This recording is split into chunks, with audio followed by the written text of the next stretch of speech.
Good afternoon, everyone, and welcome to Broadband Breakfast Live Online for Wednesday, September 18th, 2024. We've got a great panel and a large one that we're going to be with us here momentarily to talk about our panel event today on what's next for broadband measurement. In case you don't know, Broadband Breakfast is a news and events community. We focus on better broadband, better lives. So for us, that means the infrastructure that allows us to get high capacity internet and the tools, techniques, and skills that people need to effectively use that better broadband. That means we do a lot of reporting about the infrastructure deployment, about the broadband equity access and deployment program, about the Federal Communications Commission, the role it plays in measuring broadband, speed tests, and broadband nutrition, so-called nutrition labels. But it also means we talk about, what this means for higher capacity internet, what it means for competition in the marketplace, what it means for communities that want to get the opportunities that better broadband affords. As we veer back into our topic, I want to take a extremely slight detour and say that in addition to this free programming that we do online every Wednesday at 12 noon and have for 4.5 years since the start of the pandemic, we also do regular events. For example, tomorrow we're doing the Digital Infrastructure Investment Summit in Washington, D.C., where we're based. We hope that many of you will be interested in attend and will attend. And I want to extend a special invitation to each of you in our audience on Zoom, as well as on all of the platforms that we live stream to, that there is a webcast option to attend tomorrow's event. It will start around 9 o'clock Eastern Time, run till about 2 o'clock when the event ends Eastern Time. It's $45 to attend via webcast. And the other great thing about doing that is you'll also get access to the Broadband Breakfast Club for 1 month. So if you've been wondering about the Broadband Breakfast Club and the benefits and just haven't wanted to pay the $99 a month or $5.90 a year, it's actually $4.90 a year if you're a part of the Broadband Breakfast community that all of you are, then this is your chance to join the webcast tomorrow for $45. And just, there's a link on the page, broadbandbreakfast.com/DII for digital infrastructure investment. That will take you to the page and you can sign up that way and you'll get access. We're focusing tomorrow on open access networks, which is, you might call it a niche or a subtopic of broadband, but it's something we've actually been focusing on for more than 10 years. And it's remarkable to me how, 6 years after we started doing this digital infrastructure investment event, which really covers the panoply of digital infrastructure from data centers to small cell towers to the fiber infrastructure and other aspects, the open access network theme has really just blossomed, exploded in interest. And that's going to be our topic tomorrow at Digital Infrastructure Investment. So we encourage you to attend via webcast if that is of interest to you. I also want to give a shout out to the sponsors of Broadband Breakfast, which enable us to do this free programming every Wednesday at 12 noon. Our sponsors include Utopia Fiber, Comcast, SmartWave Technologies, Ookla. We're going to be pleased to hear from Ookla here on the program, Wesco, Coos Systems, the Institute for Local Self-Reliance's Community Broadband Networks Initiative, the California Emerging Technology Fund. Again, we're going to have another one of our great sponsors here on this program with us, Sunny Wright McPeak, G Fiber or Google Fiber, Broadband Now, WISPA, Broadband Without Boundaries, NCTA, the Internet and Television Association, and Televate. And we're also going to be really pleased to hear from Joe Ross of Televate. Let me go ahead and open the view to everyone so that you can all see our panelists. And I'm going to introduce them briefly up here right now, and then turn it over to each of them to speak for up to 5 minutes on the topic that they consider most top of mind. I've laid out several that I've thought of, but we're going to hear from them. And we also look forward to hearing from each of you. As you know, we really look forward to and and pride ourselves on taking your questions, bringing them into dialogue. You can ask your questions in Zoom here or on the other platforms, or you can ask them on the web page for this event, and our panelists may be able to answer you in the future. If you are going to ask your questions here on Zoom, though, please do that in the Q&A tab. It's just a little bit easier for me and for others. So to our panelists, we're going to hear first from Brian Darr. Brian is the Vice President of Government Affairs at Ookla, which in some ways needs no introduction, but it is worth pointing out that, Ookla is the largest collector of speed tests and broadband data in the world, and they are very much global in their scope. And as the Vice President of Government Affairs there, he leads Ookla's advocacy efforts with lawmakers and policy organizations, promotes the value of crowdsourced intelligence to help with better data-driven decision-making. And he came to Ookla from founding Mosaic in 1988, which was originally American Roamer, and began developing consumer roaming guides. So we're going to hear more about the great things Ookla has been doing in this space, and very, very top of mind.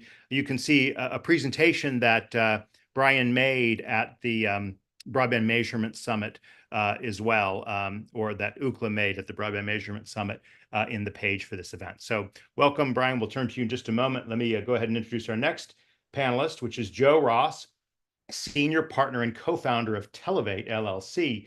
Founded in 2001, Televate provides governments with consulting services for wired and wireless networks at the state and local level.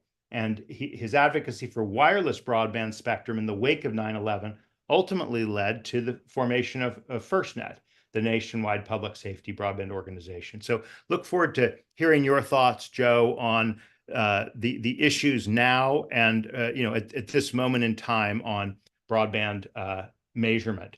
Next, we're going to hear from Randall Renee. I hope I got the pronunciation right there, Randall. My brother's named Randall, so I know that pronunciation, right? So Randall is an industry solution specialist for the telecom industry at Esri, which again probably needs no introduction, but it is the largest player in the mapping space for government and industry, and obviously there's lots of facets to mapping. I don't mean to kind of pick it apart, but Esri is extremely well known in the mapping space, and he brings to his work a love of mapping, process design, change management, and 20 years of experience in telecom and cable industry. And this is some of the things that he works with as he puts all these together on broadband measurement and broadband mapping. We're going to hear from Sunny Wright McPeak, President and CEO of CETF, which is, of course, the statewide nonprofit with the mission to close the digital divide in California, and does this through collaborations with community-based organizations and with the Digital Equity Coalition, implementing schools to home and many, many other projects. I can't resist a shout out to Sunny and CETF. They were partners, collaborators, and sponsors with us for the last event. Obviously we got one tomorrow, but the last event we did was the California Broadband Summit in Sacramento, and CETF was really instrumental in making that event a success, with more than 350 people in attendance and many hundreds watching online. So Sunny, we're very excited to hear your particular thoughts right now on measurement and how this ties into the CETF objectives. Last but not least is Dr. Alexis Shruby, and she is the director of the Internet Equity Initiative at the University of Chicago's Data Science Initiative. With more than 12 years of experience in digital equity, broadband research, and technology policy, she is a leading figure in advancing digital inclusion through data-driven approaches. And I first heard Alexis speak at a TPRC, Telecommunications Policy Research Conference event 2 years ago. Incidentally, that's coming up on Friday and Saturday. That's one of the reasons we picked tomorrow for digital infrastructure investment, so we could have an overlap with TPRC, a great academic conference around broadband in all of its varieties. So with those introductions, let's turn it over to you, Brian, to kick us off on this topic. Thank you, Drew. Hope everybody can hear me okay. Yeah, so test and measurement, network performance, that says a lot about who Ookla is. We are certainly best known for our speed test application, but there's been, a lot of need for understanding where broadband does and does not exist over the last several years as we've been ramping up for BEAD. So that is, a big part of what's going on right now is that state broadband offices are in their challenge processes. Some have finished, some are in the middle of them. But next year, we're finally going to see some money going out to start connecting homes using this particular funding. But there's a lot of funding that's been going on previously in some states associated with ARPA, capital projects funds, et cetera. And these states are already seeing the need for monitoring and compliance. When you start handing out awards, then there is some accountability required. And we've worked with several states already to spin up dashboards where they can actually see Ookla data coming in every night that populates those dashboards and lights up the areas that are seeing speeds that have not been seen there before. So tracking that network build out so that you can report to local authorities, to county governments, the governor's office, et cetera, is also something that these states that have not yet gotten into awarding these funds yet are going to see a need for here just around the corner. So there's lots of activity already going on out there, and keep in mind that you've got some ISPs that are busy trying to build out to the edges of their networks because they don't want to get overbuilt. And so understanding what's actually going on out there actively right now, as opposed to just what's reflected on the FCC map, right or wrong, that is a critical part of making those dollars go as far as possible. Um, Drew mentioned perceived versus delivered performance, and this is an area that we're concentrating on more and more. When people take a speed test, that is a true representation of what that device is actually experiencing. But there's a lot of network in between, and sometimes that network includes their own home network.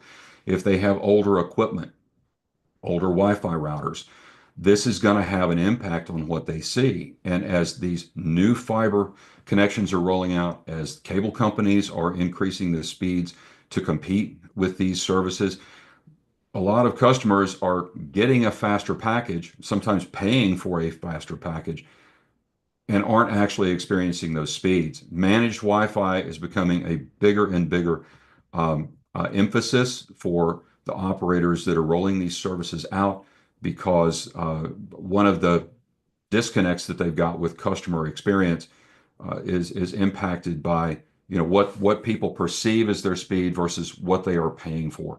Now that really brings me to the broadband labels point because that's part of what's driven the broadband labels requirement, over the last few years. Anyway, as of April 10th, the big operators had to have it. As of next month, October 10th, every single operator in the country has to show broadband labels, and this includes wireless as well. So, what are typical speeds? The FCC doesn't really define what typical speeds are. There's some confusion out there. One of the ways that we're helping ISPs deal with this situation is that they're actually embedding speed tests directly within their gateways and measuring the speed that's being delivered to the provider, to the service address. And it's critical that they know both. They have to know both what their consumers are actually seeing and experiencing and what they're delivering if they expect to be able to solve the problem and satisfy that customer. Having private endpoint servers where they can test directly on their network and understand what their network is delivering versus what the broader internet is delivering is an important part of that. And we recently introduced the Ookla Enrichment API, which allows them to capture a test of any type as long as they own the customer and be able to enrich that record with the tier information. Is this a commercial or residential type of service that's being rolled out, and a host of other things. And then finally, the one other thing that I really want to mention about that's being driven at the federal level is the 5G fund. The BEAD is focused primarily on fixed, but there's $9 billion about to get released if the FCC has its wishes. to get this 5G fund rolled out to cover rural America where service is inadequate today. There is a lot of controversy right now over what they are requiring on stationary testing and disallowing mobile testing. It's going to raise the cost of that testing to the operators that want to participate significantly. And there was a question that was pushed out as well very early on about what is the role of the FCC speed test app. This speed test app was meant for the general public to be able to do their own challenge tests. And that requires that individuals actually disclose their name and contact information and where they took the test. That's something that Ookla doesn't really do. We are much more involved in the enterprise level, the drive testing aspect of this. And so we don't have an app that collects private information. We have always been very, very cautious about that and are very respectful of our users' privacy. The FCC did just release on September 6th a new 706 report notice of inquiry regarding broadband data collection moving forward, and everybody should go take a look at that if that is an interest for you. Wonderful, Brian. Thank you so much for setting the stage for us. Let's turn right away to Joe Ross, and feel free to take it away and tell us a little bit about Televate and how you approach this issue. Oh, you're on mute, Joe, so make sure to unmute yourself. Good. We can see your screen. Thank you very much. Okay. Can you hear me? Yes.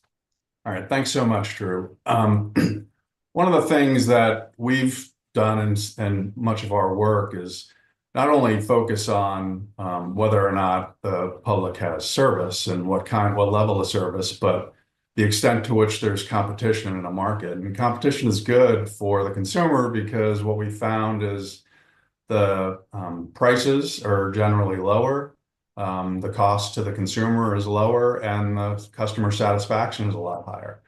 So we built these Televate broadband reports to report on a wide variety of attributes of broadband service in counties and states across the country. And I want to talk about what we found on a national level for competition across the country.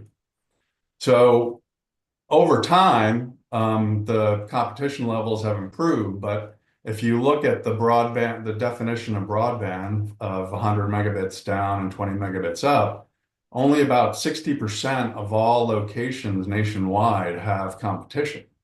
And that's at the 100/20 level. Now at higher speeds, there's even far fewer levels of competition. Now, over the next couple of years, as the cable providers start upgrading their infrastructure to support things like DOCSIS 4.0, that should narrow quite a bit. But there's still a huge number of households and businesses that don't have any kind of serious competition at their locations. And there's no surprise here. This is a map of the competition levels per county.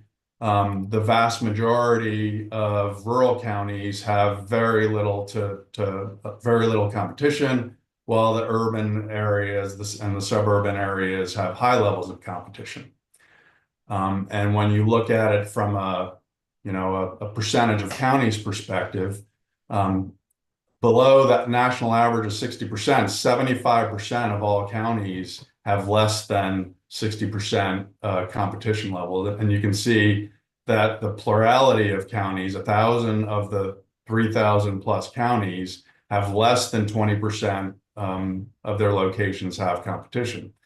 Now, the argument of this against this would be that, well, it's because the same reasons that we have the BEAD program, that it's not affordable for ISPs to provide service in a lot of these locations. And what I would say is that based upon our reports and what we've seen, there are substantial populations, there are substantial areas where there is sufficient density for affordable, even fiber service, and much less wireless service. So for example, in Marion County, Florida, above 700 households per square mile, the average competition rate is only roughly 33%. So an average of a third of households in what would be fairly dense locations that, according to Fiber Broadband Association's Cartesian study would be very affordable to build fiber to.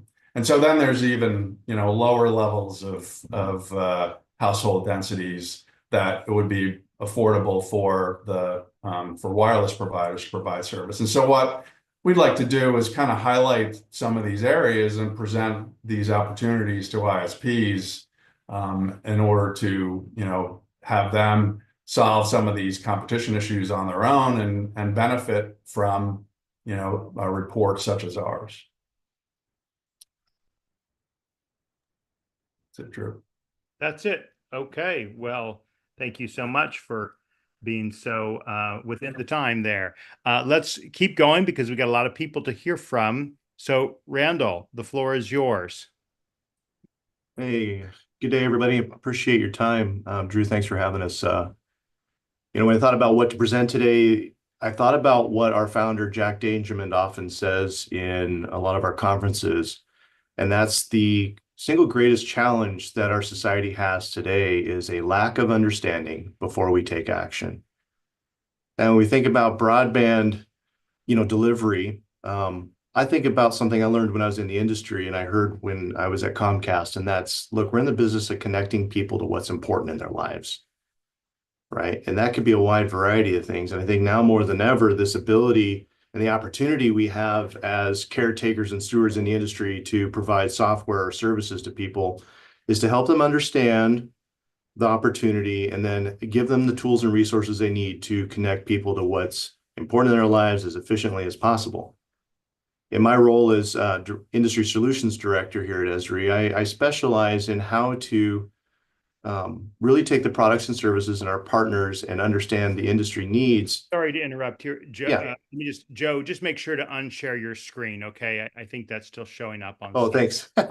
Yes. Oh, go ahead, Randall, please. Yeah, so in my role, I get to work with a wide variety of folks, whether it's the state and local governments or it's, service providers domestically and internationally. And what we see is exactly that phrase of a lack of understanding before taking action. Now what we have, when we think about this collaboration that's needed between our government entities and communications providers alike, this opportunity to have understanding before we take action looks like more transparency. It looks like better reporting. It looks like better data. Here at Esri, what we specialize with companies, much like our partner Ookla, is to help organizations bring together what used to be these disparate legacy systems into analyzed, visualized, and easily communicated and collaborated around resources. These resources are purposely built for the roles of the individual, and they could be delivered in a manner that is really on any device and anywhere.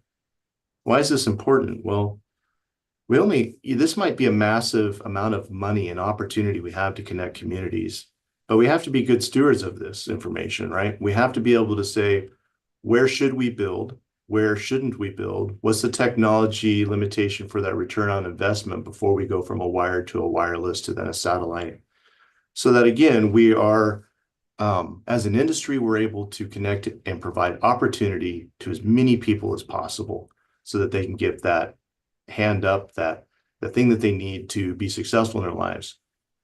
Comprehensive understanding of the environment. When you think about, if I'm a state regulator or I'm a provider, I want to know certain things like, what are the permitting requirements that are needed around these potential areas? Are there sustainability or equitability needs in these areas? What's the resiliency of the network needed in this area? Is it prone to floods, fires, hurricanes, natural disaster, heavy winters, etc.?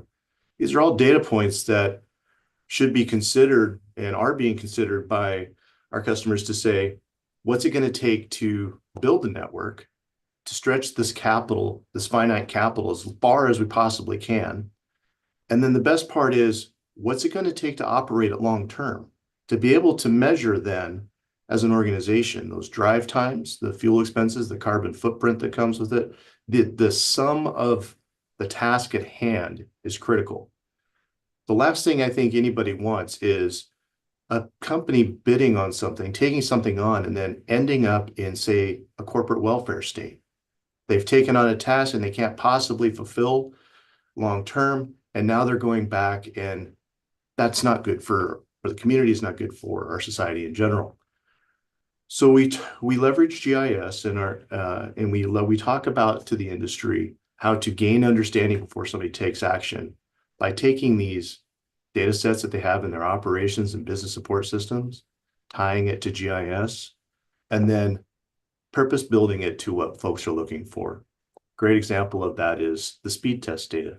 Eliminate personal bias, eliminate perception issues, get straight to the facts, and then you're able to measure it, analyze it, and communicate that need effectively. So I love what I get to do here in my last 15 seconds. I've been in the industry 25 years, and about 15 years of it was leveraging GIS. And so I look forward to getting to talk more about this with all of you. So thank you, Drew. Awesome. Thank you very much. Let's go right to Sonny McPeak. Thank you so much, Drew. And a shout out back to you and Quinn for such a fantastic summit in California in June. Great to join you again. And I have to say, listening to Randall and Joe and Brian has been a perfect setup for me. And I have to just underscore what Randall said. Let's understand what we're trying to do.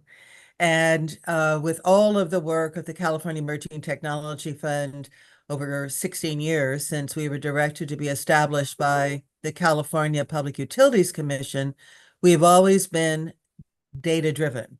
It's really essential to continue to look at how much are we achieving in what time frame and how do we use our resources cost effectively.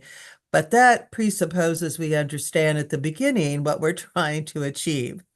And so with all of the focus on deployment, where we spent much of our time initially, although we always saw the companion to deployment being adoption, we look at what is it going to take to get to the hardest to reach areas. And by taking that very important qualitative outcome approach on deployment, it actually blows through a lot of the debates on maps. Maps are really important to inform, but it gets to those areas where scale matters ultimately to increase competition for all of the users along that path of deployment. And that includes tribal lands. In California, we've got more federally recognized tribal lands than any other state, 109. They happen to be the farthest out. If we actually focus on our tribal lands, then we actually, in the end, in terms of deployment, are able to get many more locations, many more anchor institutions actually online. A hard to reach area is also high density poverty, high poverty neighborhoods. And in both of those cases are different as hardest to reach, but having aggregated demand is really very challenging in high poverty urban areas. And so government subsidies is needed for both. Right now, not all of the focus on government deployment grants have that focus on hardest to reach. Let's drive to those farthest out and get to scale. Having said that, California, which is a very large state, geographically very challenging, geologically to build in, here's the data from the 2023 statewide survey when all of the low-income households who are not online today, all the unconnected households were asked, what is the primary reason you're not online? 35.6% said it's because of affordability. 2.7% said it's because of the lack of infrastructure. Now, California is a really big state, as I already said. So that 2.7 matters. We have always been in the column of ubiquitous deployment for a variety of reasons, including public safety, economic development, redundancy, no question about that. But as we deploy, we need to couple that with strategies for adoption. And at this point, the country has no solution. The California legislature adjourned at the end of August, no solution, no replacement for the Affordable Connectivity Program. And that actually was a pretty big success. In less than 2 years, California mobilized with all of our partners across the board, grassroots community organizations, public agencies, ISPs, and got 2.9 million households enrolled, more than 1 million households above any other state. What made that happen is because we actually got our state agencies and other public agencies, such as counties, to do what we call direct notification. We told the people on the big public assistance programs that made them eligible for ACP, hey, you're eligible for ACP. None of the ISPs did hardly any advertising to speak of. It makes no sense to put on a website information about how to enroll for people who are not online. It's just, cognitive dissonance, what goes on and is allowed to go on, tolerated by our policymakers. So I want to conclude by saying there's a lot of opportunity because the Universal Service Fund, $4 billion, annually is like as transparent as a black box. You cannot tell actually what's going on all the cross subsidies, etc. Secondly, we also have a Lifeline program in California, and that we need to look at Lifeline reform for a permanent subsidy and have our government agencies actually tell people they're eligible. And lastly, the California Emerging Technology Fund with our Digital Equity Coalition has reached out to the 7 largest internet service providers. To be sure, there are lots of smaller providers who make a huge amount of difference in many of our communities, but those large providers actually set the tone for policy. And we've said to those CEOs, just join us in a voluntary agreement to get everybody online in the next 5 years. Keep your affordable offers in place, keep your mirror ACP offers in place, and actually do some help to the public sector in advertising or raising awareness in community ethnic channels. So it's an exciting time, but if we just build, they will not come. So, And therefore, there has to be the strategy that couples adoption with deployment. So Sunny, just very quick follow-up, a good one from Jim Mercanti. He asks you to repeat those numbers. And I heard you say 35.96 said affordability, 2.7% said infrastructure. What about the remaining 60-some percent? Good. So it's 35.6 who said almost 36% said it's affordability, 2.7 less than 3%. The rest of them had a variety of reasons, including concerns about online safety, which is what we overcome when we do digital literacy training. They had issues in terms of no one could teach them digital literacy training. They had issues in terms of they don't have a device. So that's what the rest of them say, that when you add up, the 60% have a variety of other reasons. And we do in our survey both tell us all the reasons you're not online, and then tell us your top reason. So I gave you your top reason. Even when we ask everybody, what are all your reasons, affordability is still at the top. All right, wonderful. Thank you, Sunny. Let's turn to Alexis. Dr. Shrubi, go ahead. Man, that's tough to follow. You should have ended with Sunny because those are some dang important statistics. And I'm here to echo what Sunny says about the human side of things. And I have to say, I had a big speech planned out, but I'm going to divert my topic just a little bit because we currently place hardware boxes at gateways in order to measure longitudinally rather than in a browser-based speed test where you kind of parachute in and out. These hardware boxes contain measurement software, including Ookla's as well as MLabs. And we've partnered with different organizations to run different tests that look out at the network. We're always looking for partners and researchers, by the way. So if this is of interest to you, and if you would like to join some computer scientists researching the network, please reach out to me. Don't be a stranger. Here, what Sunny, you jogged my memory. We actually had a distribution event in partnership with the Milwaukee United Way to give out measurement boxes across the north and southeast sides of Milwaukee to see the difference between these two neighborhoods. And it turns out that when people would walk up to us and say, yeah, of course we want it, we would love to contribute, but I'm going to cut my internet service off in a couple weeks because you know that my subsidy is ending, right? And this particular population was very unique because they happened to qualify for free services through the Milwaukee United Way, as well as free computers and the digital literacy training. So we heard this even as we were going to measure what their experiences were like, we knew that those boxes would come back to us sooner than we anticipated. We still sent them out because we wanted to know if we could actually tell when they had to cancel their internet service because of those pressures of affordability. So what I was going to start out with was an anecdote about a street in Chicago that borders the University of Chicago, 63rd Street. It's on the south side of Chicago, just a couple blocks south of Hyde Park. 63rd Street happens to be one of the deadliest streets in Chicago.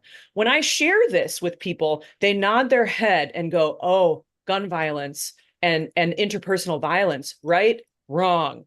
It's actually pedestrians. It's pedestrians that get hit by cars on 63rd Street that cause it to have this notorious reputation.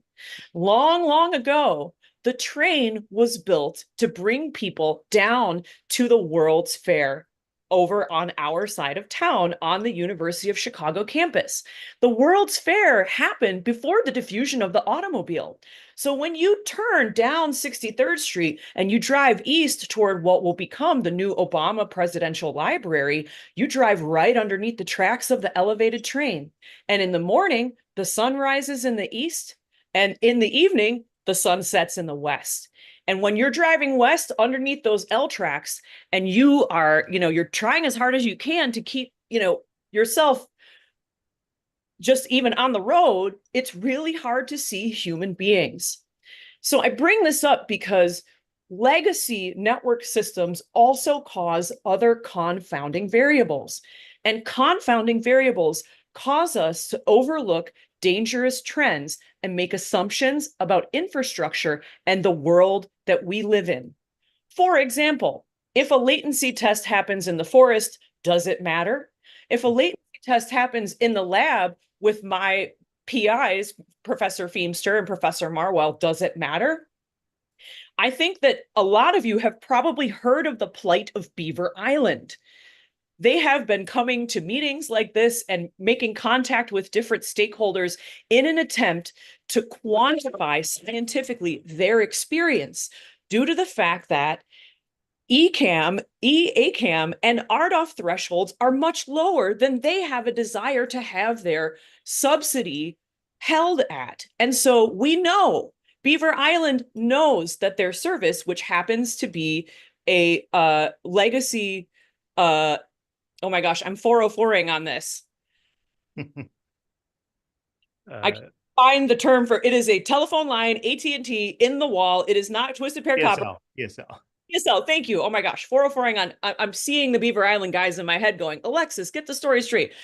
They know that legacy DSL service is not enough. We all know that legacy DSL service is not enough, but they came to the University of Chicago and put boxes on the island to measure this outdated service so that they could justify it and depoliticize their experience. They needed to be able to prove that a calorie is a calorie. And so in my last 10 seconds here, what we've got coming is the metaphor of a label and all of the metrics on it, just like food.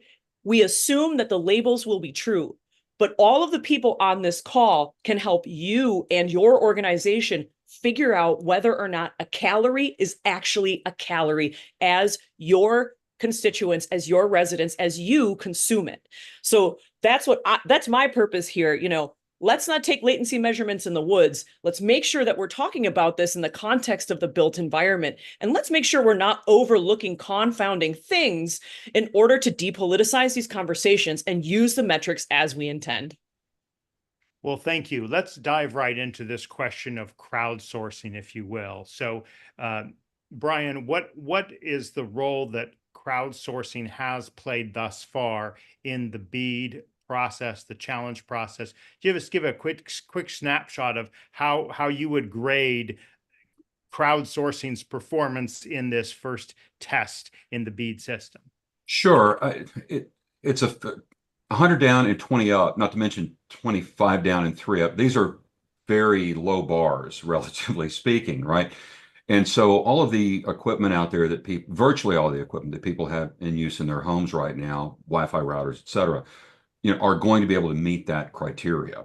And so we've been able to map, based upon the data that we have coming in. And you're always going to have some variation. You're going to have people that take a test under bad circumstances. They're in their basement or whatever.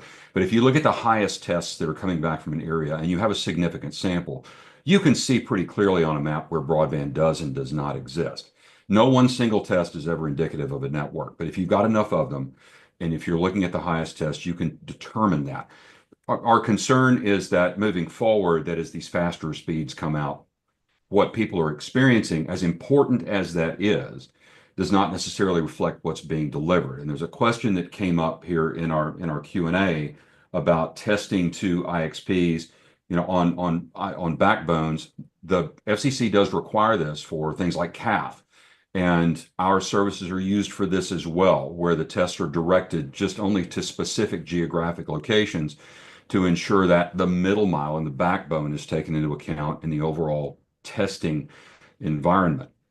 But it is important to understand that what someone ultimately experiences is impacted by a lot of different things. We have another service called Down Detector that's become very popular since we've had some very famous network outages here recently. And a lot of times when people are having a bad experience, it's not the ISP. That's not necessarily the problem. They're having trouble downloading Netflix because the CDN service is having difficulty, because a site that they're trying to reach, a gaming site, may be completely down. It's not always the ISP having a problem. And so we do get extraordinarily good tests from people who are having a bad experience and find out that it's not actually their ISP. And so each of these different things, understanding what's going on in the customer's home, what's going on the network that they subscribe to, and then what's going on the larger internet, are all independent measurements that need to be taken into account to fully understand what's happening out there. That's great delineation of those points, and we could obviously talk much more about that. Let me just quickly check if Joe or Randall or Alexis want to weigh in on this particular question of crowdsourcing. I have a lot to say on the topic because I came from a shop that did this. Merit Network Michigan's Moonshot tried to crowdsource and see in the dark. I think that is another really powerful tool. Our network operators know where their network is, but we don't actually have a right to access that information. We know where our waterways are. We know where our roads are. We know where our railroads are, but we don't know where our networks are.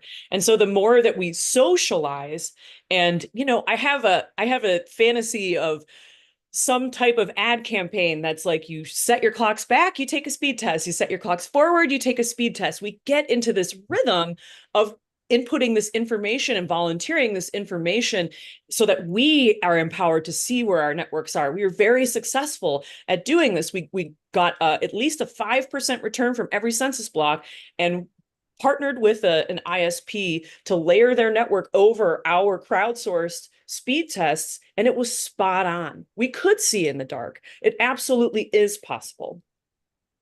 Anyone else want to jump in on Yes, this? I'd like to chime in, Drew. So, I think that it's the volume of testing that's done over platforms like Ookla that enables much greater reliability. So, there's households that are on Wi-Fi equipment that's a decade old, that's not using the higher frequencies that deliver a lot better speeds. There's all kinds of scenarios that could result in poor tests that, by virtue of Ookla having so many tests that are conducted in an area or an individual location, enables you to really ascertain what's going on at that particular location. Does it ever deliver the advertised rates, or does it, rarely deliver the advertised rates? Those types of things matter. Okay.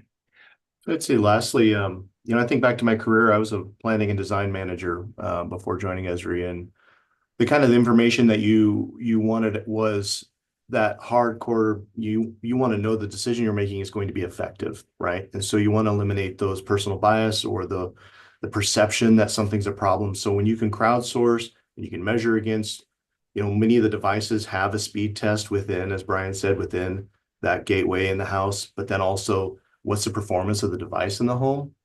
Well, I think back to those areas where you have one subscriber in a neighborhood that is in some ways abusing that service and is using so much bandwidth, it affects their the entire network. and others suffer because of that. With facts and with data, you're able to quickly sort through and make wise decisions.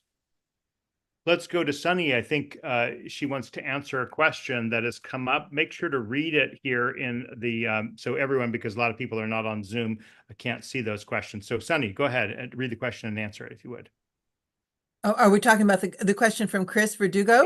Yeah, go ahead. Yeah, Chris. Yeah, so Chris and I work together in Contra Costa County. He started our Contra Costa TV, the public channel. And again, there is a resource to do outreach. And Chris, just talk to me and let's get to all the veterans in Contra Costa. So that's my shortest answer. Let's make sure people know the question. Chris is asking, with the need to reach an audience for deployment and adoption efforts, is anyone aware of the use of cable PEG channels, public educational governmental channels, to reach and educate at least one underserved population, seniors, including veterans? Do you want to add anything more on PEG, Sunny?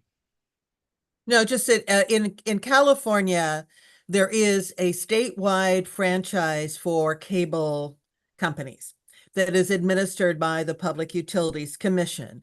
The original public channel here was a public benefit out of franchises when I was a county supervisor. And that is how we got this established. And Chris was our really anchor in all of that. Okay. At this point, though, here's what I want to say. If a state is doing statewide franchises, there is leverage to use those PEG channels to actually get deployment, to fill in donut holes, and to get adoption. And with respect to crowdsourcing, I want to go back to one of the things, Brian, you said, know the community. California Emerging Technology Fund established regional broadband consortia. I actually talk to people. That is the first crowdsourcing that I do, and have them reach out. It is what is being missed in all of this, I have to tell you, is common sense outreach. I'm just a simple-minded farm girl. Having said that, the state of California used UCLA in a online testing, speed testing. It was embedded in a survey for the digital equity plan. The data was fascinating. And about 40,000 people participated. I mean, it was pretty remarkable. That doesn't take the place of let's focus on what we're trying to achieve and then actually use common sense talking to people in those communities. Great. Let's keep going through some good questions we've got here. Jim Mercanti asks, does the panel experience the same challenges in learning where there are and are not robust cellular network coverages, because many low-income folks are using their smartphone only? So who would like to tackle this question of wireless and cellular coverage? We collect this data as well. It's not just throughput testing and latency. We also collect signal strength, signal quality. On Android devices, we can actually see this. We've got roughly 50 million total installs across iOS and Android here in the United States. And so, with roughly half of those being, Android, we've got a rather extraordinary insight into how each of these networks are performing and what those signals look like. Sunny was talking about the ACP earlier, and if you go back and look at the statistics on ACP, just over 50% nationally of the people that participated in ACP had actually chosen a wireless operator for their service. For people who are economically stressed, they're going to minimize the expense they have on anything, and that includes internet. So as great as it would be to have everybody with a fixed line to their house, many of them are going to choose to use that benefit strictly for wireless connectivity. And so understanding that is extremely important. Bad coverage doesn't exist just in rural areas. We all know that there's areas where the bars go to zero, but in many municipalities, this is much more of a concern than fixed network availability, because you do have neighborhoods, both wealthy and poor, that have poor coverage. In wealthy neighborhoods, it tends to be, I don't want a tower in my backyard. But in poor neighborhoods, it's because there hasn't been the financial incentive for the operators to go put additional infrastructure there. Right. Let me ask Joe a question, building off your presentation and these important graphs. And by the way, the presentations are all in the links on the page for this event. So you have obviously the blue line competition at 100 by 20, and then lower lines for competition at other levels, at higher levels. Could you speak to, I mean, you're including wireless and all this. What's your take, Joe, on the wireless component in broadband availability and competition? So the wireless providers are generally offering what is considered unserved. So below at 25.3, they're not offering service in general, with exception to 5G areas at the 100/20 service level.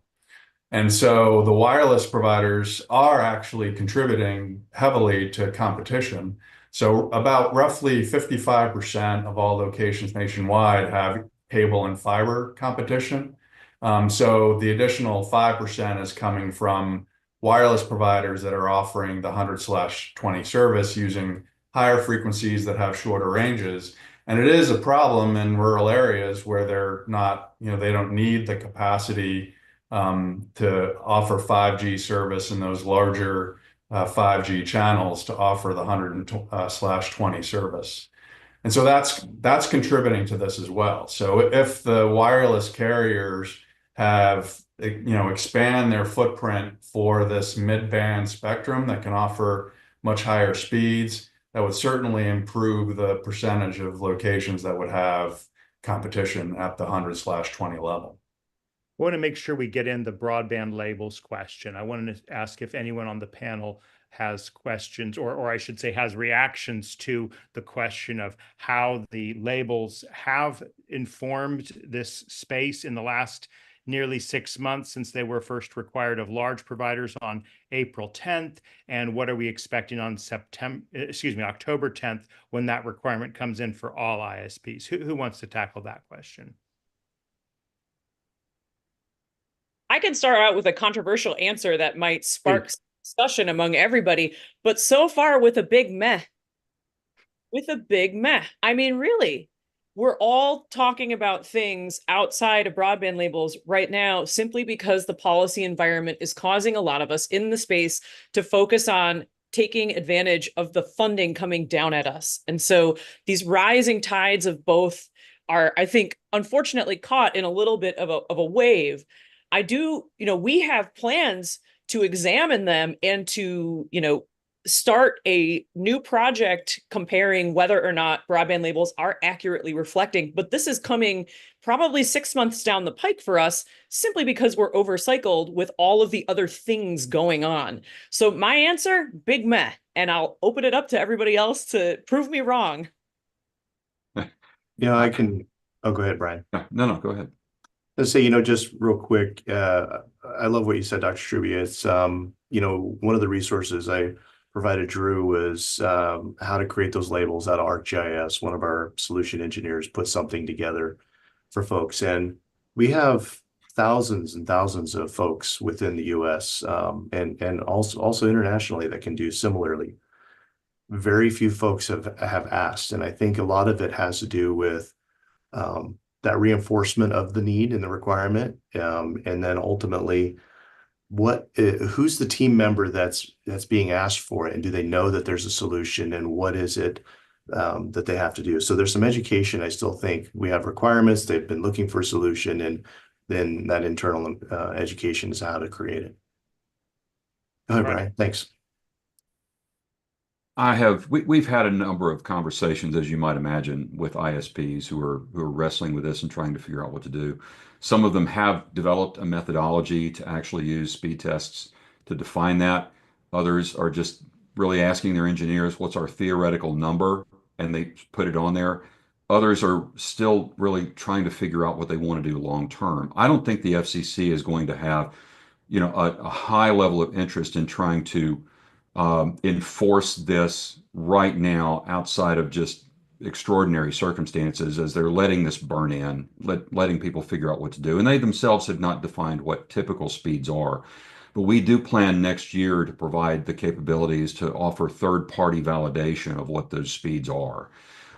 based upon a methodology that we're working on with a number of people within the industry right now, and would love to talk to you at the University of Chicago, Alexis, about this as well, because we do think that it's important, but it's also an extraordinary burden on some of these ISPs. I was listening to a panel at an event recently where a Midwestern traditional telephone company, I'm not going to name who they were, said that they're trying to keep track of over 10,000 different labels. They're in a whole bunch of small markets. They have lots of different competitors, so they've got lots of price points. It's not just a speed issue. And they're running a special offer in this market, but not in these other markets. All of those different things impact having to create a new label and maintain those things. So there's some burn-in time that really is needed for the industry here to make sure that they can get themselves to where they can comply with what's being asked of them. I'm going to ask this question, then after it, if we'll do a quick final thoughts because our time has flown by here. But there's a number of threads about putting tests in at IXP or Internet Exchange Points. And I know there's a little bit of back and forth about, is that a way to get a good test or not? Brian kind of articulated that. But Mike McCarthy asks, would installing measurement tools at IXPs help with getting accurate data? And I am assuming this means not only doing those types of tests, you also need to have the tests to the internet and not just kind of back to the one source. But any thoughts on kind of a more concerted push to do measurement at the IXP as well, in addition to at the consumer level? Any thoughts on that?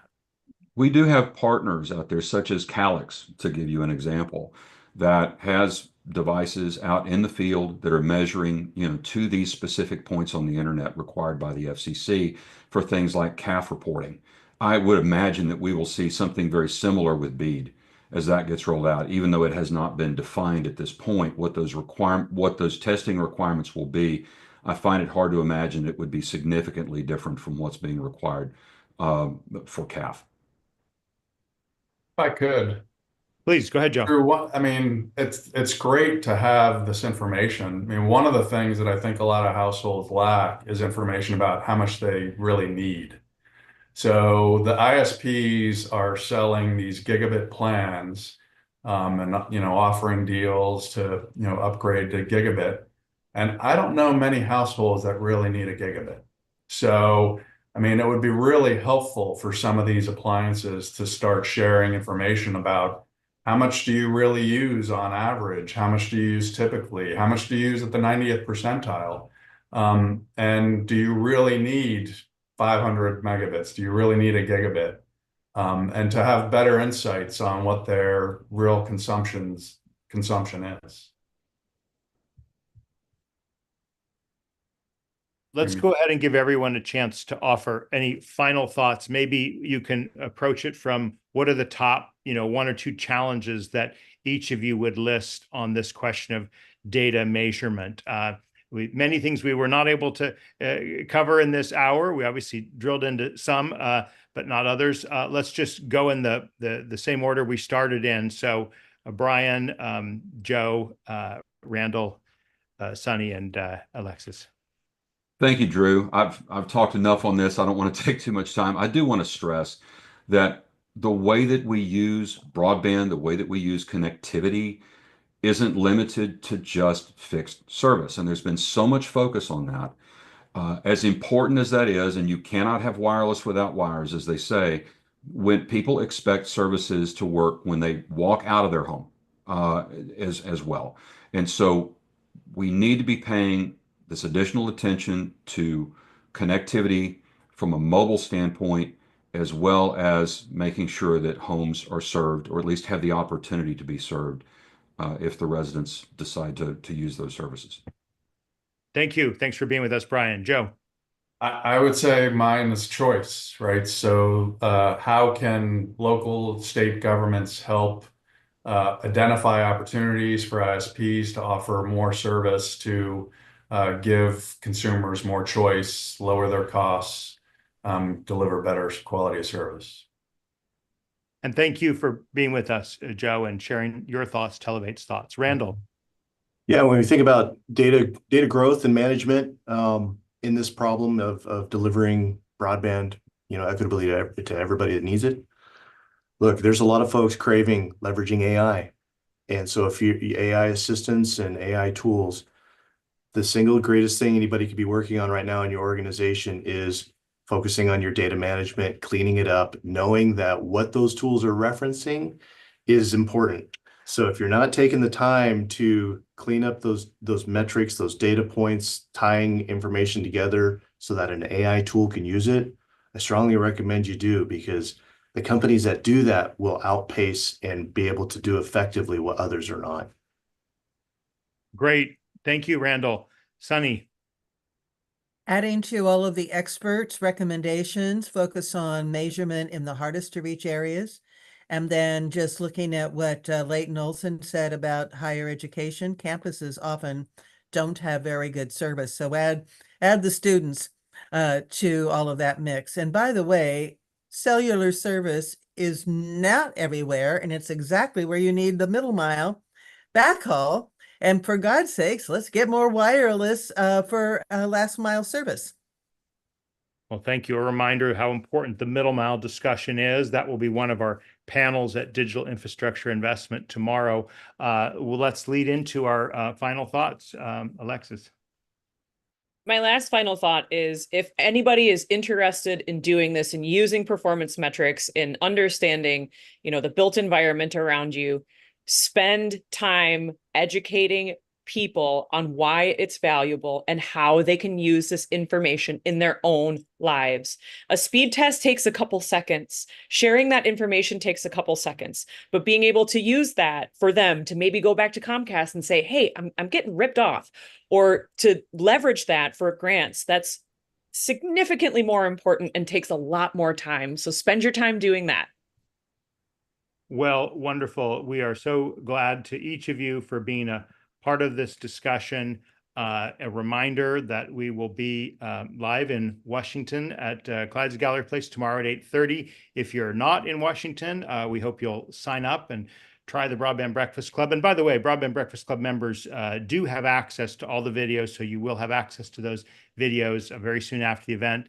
And I hope that if you are in Washington, you'll be interested in joining us at the Digital Infrastructure Investment Summit tomorrow. And then next week on September 25th, we're going to be talking about city park Wi-Fi. And it's going to be a very interesting discussion, sort of drilling into cities and wireless piece of it. You're here every Wednesday at 12 noon Eastern time, and hope you will join us again. And until that time, we'll see you all later. Take care, and we'll see you tomorrow and next Wednesday. Bye-bye, everyone. Thank you, Drew.